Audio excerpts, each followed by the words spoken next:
नमस्कार, आप देख रहे हैं 9 भारत समाचार। नमस्कार, आप देख रहे हैं नवभारत समाचार। मैं हूं नेहा राठी। आइए देखते हैं आज की बड़ी खबर। आर्य वैश्य महासभा के जिला अध्यक्ष डुब्बा श्रीनिवास ने कहा कि जाति धर्म से परे सेवा कार्यक्रम कर अपनी जाति में विभिन्न मुकाम हासिल करने वालों को सम्मानित करना खुशी की बात है।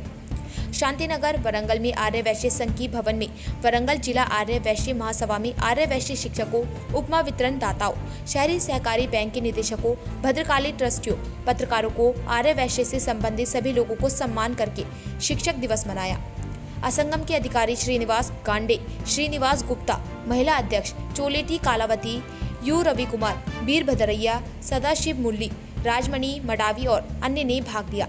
इस अवसर पर डुब्बा श्रीनिवास जिले में आर्य वैश्य महासभा के अध्यक्ष ने कहा कि इसके अलावा कई सेवा कार्यक्रम आयोजित किए जाएंगे, जैसे अन्नदान, श्वासदान, रोजगार मेले, स्वास्थ्य शिविर, विनायक विसर्जन के अवसर पर 20,000 लोगों को उपमा वितरण, अंतर्राष्ट्रीय महिला दिवस के साथ राखी उत्सव भी मनाया जाएगा। उन्होंने बताया कि उत्तीर्ण छात्रों के साथ साथ शिक्षकों, डॉक्टरों और वैश्य परिवार से जुड़े कई प्रमुख लोगों के लिए एक सम्मान समारोह का आयोजन किया गया है।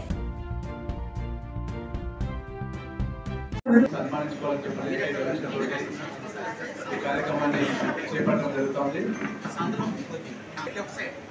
5వ తారీఖు రోజు ఉప్మా నిమజ్జనం, ఉప్మా పంపిణీ కార్యక్రమం ఉంది కనుక ఈ కార్యక్రమాన్ని చేపట్టడంలో కొంచెం జాప్యం చేశాం। అదేవిధంగా టీచర్స్, అదేవిధంగా విలేకరులు కూడా అదే రోజు విలేకరులు కూడా వాళ్ళని కూడా ఇప్పుడు వచ్చాక వాళ్ళు కూడా సన్మాన కార్యక్రమం ఏర్పాటు చేస్తాం। దాంతోపాటు ఈ మధ్యకాలంలో మనం పెద్ద ఎత్తున మంచి కార్యక్రమం చేపట్టాలని చెప్పగానే ఉప్మా కోసం చాలా మంది దాతలు కూడా సహాయ సహకారం అందించారు। వాళ్ళందరూ కూడా సన్మాన కార్యక్రమం పెట్టాలని చెప్పిన ఈ లక్ష్యంతో ఈ మూడింటితో పాటు అదేవిధంగా ఈ మధ్యకాలంలోనే కోఆపరేటివ్ బ్యాంకు ఎప్పుడైనా పిల్లల్ని కావచ్చు, అట్లాగే ఈ మధ్యకాలంలోనే ముగ్గురు డైరెక్టర్లు ఈరోజే ప్రమాణ స్వీకారం చేశారు। వర్గాలను కూడా మనం ఎప్పుడు గౌరవించుకోవాలని చెప్పిన లక్ష్యంతో వాళ్ళందరూ కూడా సన్మాన కార్యక్రమం ఏర్పాటు చేయాలని చెప్పి కూడా అనుకోవడం జరిగింది।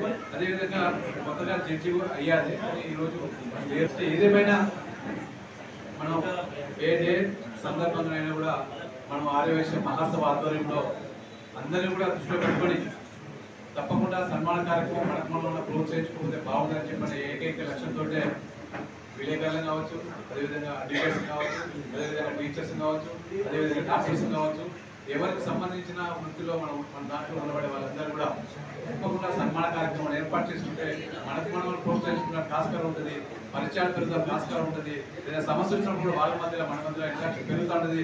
ఏదైనా ఇబ్బందులు ఉన్నా కూడా వాళ్ళందరూ కూడా తప్పకుండా ఒకరికి అడ్జస్ట్మెంట్ మనకు సహాయ సహకారాలు అందిస్తారని చెప్పిన ఏకైక లక్ష్యంతో మహాసభ ఆధ్వర్యంలో కంటిన్యూటీగా గత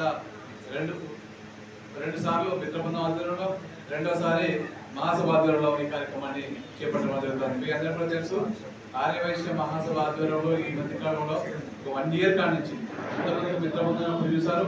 ఇప్పుడు 1 ఇయర్ కాడి నుంచి కూడా మహాసభ ఏర్పడ్డాక, మహాసభ ప్రమాణ స్వీకారం చేశాక, మహాసభ ప్రమాణ స్వీకారం సుమారు 2,500 మందితోటి వైశ్యులతో పెద్ద ఎత్తున ప్రమాణ స్వీకార కార్యక్రమం చేపట్టాం। ఈ మధ్యకాలంలో మనం చూస్తే అనేక సేవా కార్యక్రమాలు మన మహాసభ ఆధ్వర్యంలో అన్ని విభాగాల ఆధ్వర్యంలో ఈరోజు కార్యక్రమాలు చేపడతాము। ఈరోజు వేసవి వచ్చినప్పుడు మజ్జిగ పంపిణీ కావచ్చు, పులిహోర పంపిణీ కావచ్చు, అన్నదాన కార్యక్రమం కావచ్చు। అన్నదాన కార్యక్రమం అయితే 108 మంది ఇక్కడ సదాశివుడు గారు, సేవాదళ వాళ్ళు కూడా మొత్తం కలిపి ప్లాన్ చేసి 108 మంది ఎంపిక చేసుకొని మనకు ఒక నెలకు 200 రూపాయలు చెప్పండి, 2,400 రూపాయలు వేసుకొని ప్రతి నెల 3 సార్లు అన్నదాన కార్యక్రమం ఆఫీస్ చేపట్టడం జరుగుతుంది। అదేవిధంగా ఉప్మా పంపిణీ, ఈ కుల మతాలకు అతీతంగా అనేక కార్యక్రమాలు చేపట్టాలని చెప్పనుకున్నప్పుడు నిరుద్యోగ సమస్య కూడా బాగా ఉంది, నిరుద్యోగ సమస్యలు పరిష్కారం చేయాలని చెప్పంటే దీనికోసం మనం జాబ్ మేళ పెడితే బాగుంటుంది చెప్పిన ఆలోచనతో మనం కూడా ఈ మధ్యకాలంలో జాబ్ మేళ పెట్టడం జరిగింది।